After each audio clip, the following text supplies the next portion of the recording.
Hi guys! Welcome back to Cookingee! For today's recipe, magluluto tayo ng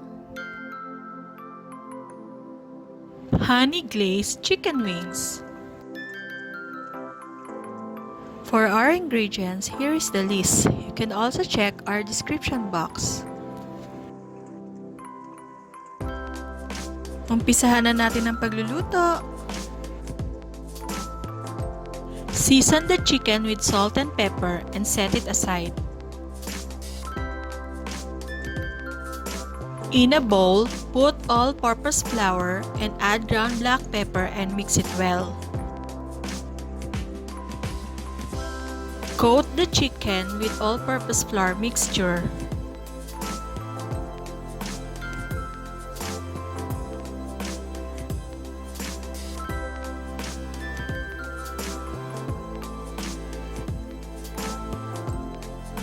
Heat oil in a pan.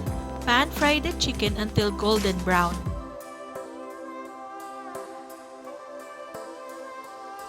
Turn it to the other side.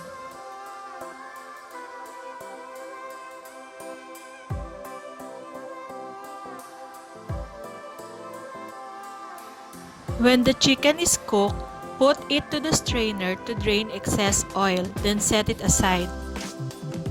Then pan fry the rest of the chicken.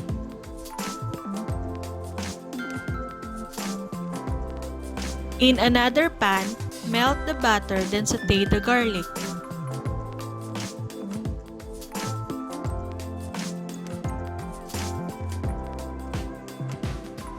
Add the honey and soy sauce and mix it well for 2 minutes.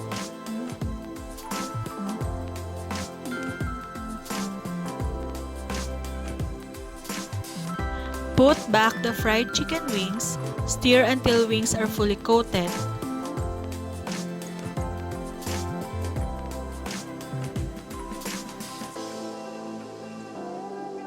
Luto na! Share it with your family and loved ones.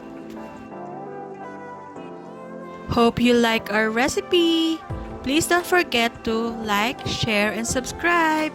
See you on our next vlog. Bye!